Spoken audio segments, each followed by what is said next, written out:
Alright, ladies and gentlemen, let's finish this one off. We need to find the angle theta, which will spin us over to our point. So, in order to do that, let's find the tangent of our theta.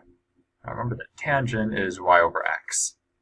Once we do that, we'll be able to use the inverse tangent to help us find the angle. So, tangent of theta is y, which is -4, over -3, which simplifies down to 4/3. So now if we do inverse tangent of 4/3, enter that into your calculator, it's going to get you approximately 53.1 degrees.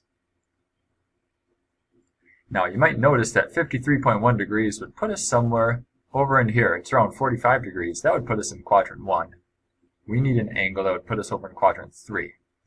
So what we have to do is, when our x is negative,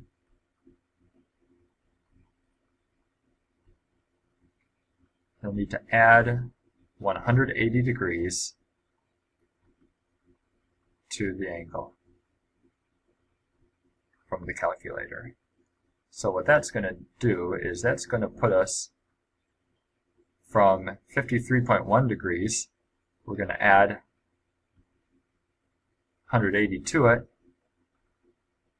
and that's going to give us 233.1 degrees. And that would put us down in quadrant 3.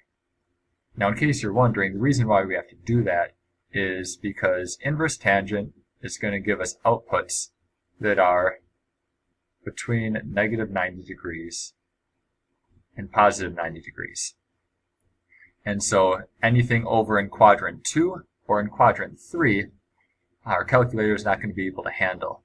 It's going to give us a different angle. It'll give us an angle over in quadrants 1 and 4, 1 or 4, and then by adding 180 degrees to it, it will put us over at the correct angle. Remember, that's only something we have to do when our x is negative. Alright, next and last. So we have the point 0, 3. So we're going to be going up to here. We need an r and a theta. So this radius here is 1, 2, 3 units. What angle is this? Alright, so starting from this location right here, that's going to be a 90-degree spin. 90 degrees in radians is pi over 2. So we know our exact angle already. We don't need to do any tangents or anything else. So this one is much simpler than the first one. Simpler in part because it's right on the y-axis. So that's what I've got for you for today. So I'll see you in class.